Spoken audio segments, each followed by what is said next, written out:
Hello friends, welcome to NS classes. My name is Neetu. आज फिर हम एक नई अपडेट के बारे में बात करें। जैसा कि आप देख रहे हो यूपी पीजीटी भर्ती 2020।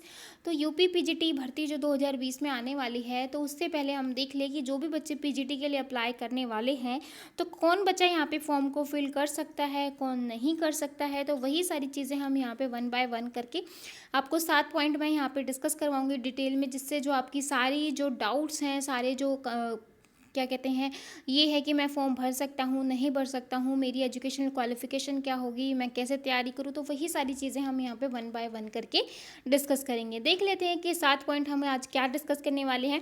तो सबसे पहला पॉइंट हम डिस्कस करेंगे कि आपकी एजुकेशनल क्वालिफ़िकेशन क्या होनी चाहिए। अगर आप इस फॉर्म को भर रहे हो, तो आपकी जो आपने क्या कर रखा है, आप इस फॉर्म को भर सकते हो या नहीं भर सकते हो। सेकेंड चीज़ देखेंगे कि आपकी एज लिमिट कितनी होनी चाहिए, मतलब आपकी एज जो है वो आप फॉर्म भर सकते हो या नहीं भर सकते हो। थर्ड जो है कि आपकी एप्लीकेशन फ़ीस कितनी होती है। एप्लीकेशन फ़ीस जो है मे बी अभी जो आए वो चेंज हो जाए, क्योंकि इससे पहले जितनी फ़ीस होती थी वो मैं आपको बता देती हूँ। फोर्थ पॉइंट आता है exam pattern.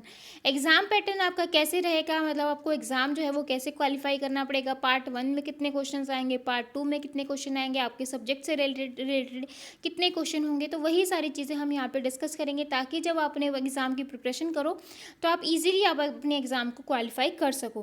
Fifth point discuss करेंगे कि आपका सिलेक्शन प्रोसेस है वो किस मोड में होगा, मतलब एग्ज़ाम होगा, उसके बाद आपका इंटरव्यू कंडक्ट होगा या नहीं होगा, या डायरेक्ट सिलेक्शन हो जाएगा। तो वही डिस्कस करेंगे। सिक्स पॉइंट में देखेंगे कि आपका टेट और सी टेट ज़रूरी है या नहीं, या फिर आप डायरेक्ट अगर नहीं है तो भी आप अप्लाई कर सकते हो या नहीं कर सकते हो। और सेवन्थ पॉइंट डिस्कस करेंगे कि आपका जो आपको ये सब करने के बाद जो आपको सैलरी कितनी मिलेगी, क्योंकि ये बहुत ही अच्छी बात है। क्योंकि हम कुछ भी करते हैं, एक तो हमारा पैशन होता है, सेकंड जो है हमें ये भी होता है कि हमें वहाँ से कितनी इनकम मिलेगी। ठीक है, सबके साथ ही है, चाहे बेशक ही हम ना कर दें, लेकिन ये सबको होता है कि हम इतनी मेहनत कर रहे हैं तो उसके बाद हमें क्या अचीव होने वाला है। ठीक है, तो यही पूरी जानकारी हम यहाँ पे देखेंगे यूपी पीजीटी एग्ज़ाम 2020 से रिलेटेड। ठीक है, तो सबसे पहला जो पॉइंट आता है आपका एजुकेशनल क्वालिफिकेशन, तो वो देख। तो जो आपकी एजुकेशनल क्वालिफिकेशन होनी चाहिए पीजीटी एग्ज़ाम के लिए, तो आपको यहाँ पे आपकी पोस्ट ग्रेजुएट डिग्री होनी चाहिए। और पोस्ट ग्रेजुएट डिग्री में आपके जो कंसल्ट सब्जेक्ट है, मतलब जिस जिस सब्जेक्ट से आप फॉर्म को फिल कर रहे हो, लाइक आपने हिंदी से किया है, इंग्लिश से किया है, मैथ से किया है, आपने पीजीटी में वही सब्जेक्ट आपके पास होना चाहिए, तभी आप फॉर्म को अप्लाई कर सकते हो। और यूपी में सबसे यहाँ पे एक ये बात है कि आपको कोई मैटर नहीं करता कि आपके पीजीटी में आपने कितने परसेंटेज मार्क्स जो हैं वो अचीव किए हैं, 50 किए हों, 60 किए हों, 40 किए हों, 45 किए हों, 55 किए हों, 70 किए हों, 80 किए हों, ऐसा कुछ मैटर नहीं करता। आपको जो है यहाँ पे आपकी जो परसेंटेज है वो नहीं देखी जाती, सिर्फ ये देखा जाएगा कि आपने पीजी कर रखी है या नहीं कर रखी है, यानी कि मास्टर डिग्री है या नहीं। ठीक है, साथ में आपका यहाँ पे कोई ऐसा नहीं है कि आपका बीएड होना चाहिए, टीएलडी हो, मतलब ऐसा कुछ नहीं, सिर्फ आपकी मास्टर डिग्री है तो आप पीजीटी के लिए अप्लाई कर सकते हो। ठीक है, तो नेक्स्ट पॉइंट है एज। आपकी एज जो है, मिनिमम एज अप्लाई करने के लिए 21 ईयर होनी चाहिए, मतलब मिनिमम आपकी 21 होनी चाहिए, और मैक्सिमम अगर मैं कहूँ तो आपकी 40 ईयर होनी चाहिए। प्लस जो आपकी गवर्नमेंट ने जो रूल दे रखे हैं कि ओबीसी वालों को 3 साल की छूट है, एससी एसटी वालों को 5 साल की छूट है। ठीक है, अगर कोई 43 है ओबीसी वाला कर सकता है, अगर कोई एससी एसटी वाला 45 है तो कर सकता है। पीडब्ल्यूडी वालों को वो है 10 साल की, यानी कि 50 साल तक वो इस फॉर्म को भर सकते हैं। ठीक है, इसके बाद थर्ड पॉइंट आता है कि आपकी एप्लीकेशन फ़ी क्या होनी चाहिए। एप्लीकेशन फ़ी जो है आपकी होनी चाहिए जनरल और ओबीसी के लिए 625 रुपये, एससी के लिए 375, एसटी के लिए 175 रुपये।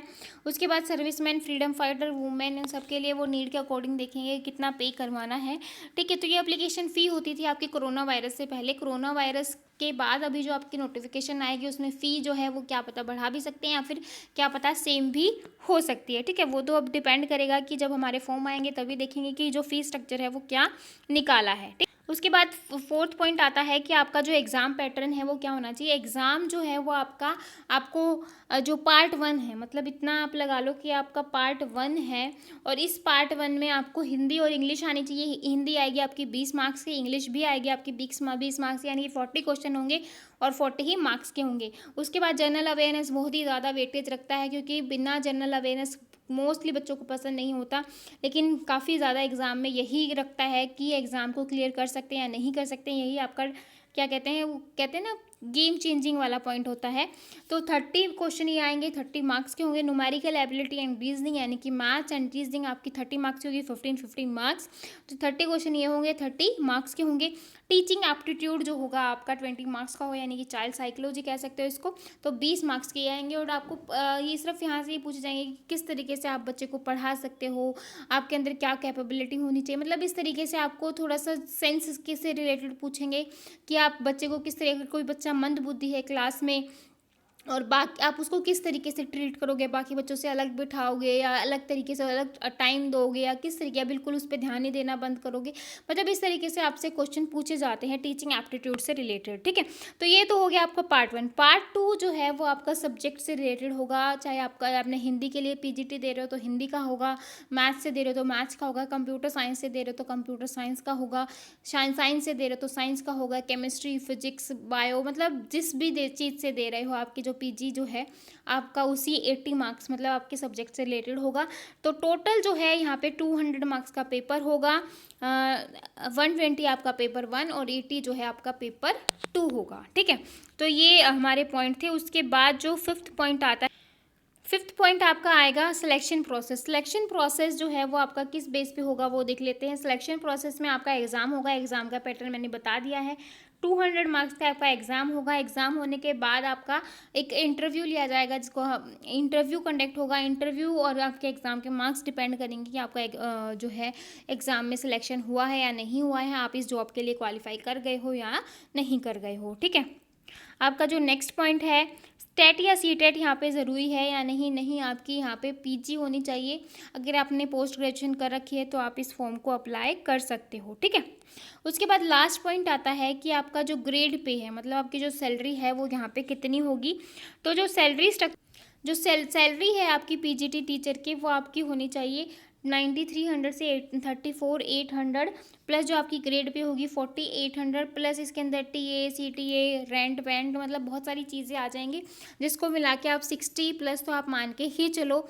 तो यही आपका मेन मोटिवेशन है, इसको ही ध्यान में रखो कि मैं आज से 6 महीने बाद या 1 साल बाद मतलब 60-70 हज़ार वाली जॉब करूँगा, मतलब मैं कर सकता हूँ, मेरे अंदर इतनी कैपेबिलिटी है, मैं एक अच्छी रेप्यूटेड जॉब तो लूँगा ही, साथ में एक अच्छी जो इनकम है, एक अच्छी इनकम भी मान सकते हो। और क्योंकि यहाँ पे आपको फुल टाइम नहीं देना है, ठीक है, जितना भी टाइम देना है आपको आपके जो कहते हैं ना पूरा जो वो देश है जो हमारा भारत है, क्योंकि एजुकेशन सिस्टम अच्छा होगा तभी हमारे देश का जो निर्माण है वो भी अच्छा होगा, मतलब आपको उसमें एक आपका जो योगदान है वो कितना होगा वही आपको देखना है। ठीक है, तो यहाँ पे आपका मोटिवेशन लेवल तो हाई होगा ही होगा। ठीक है, तो यही 7 पॉइंट मुझे आपको डिस्कस करवाने थे। तो आई होप आपको जो यूपी पीजीटी भर्ती से रिलेटेड जो भी आपके डाउट्स थे वो क्लियर हो गए होंगे। अगर फिर भी आपको कोई भी डाउट है तो भी आप कमेंट करके पूछ सकते हो।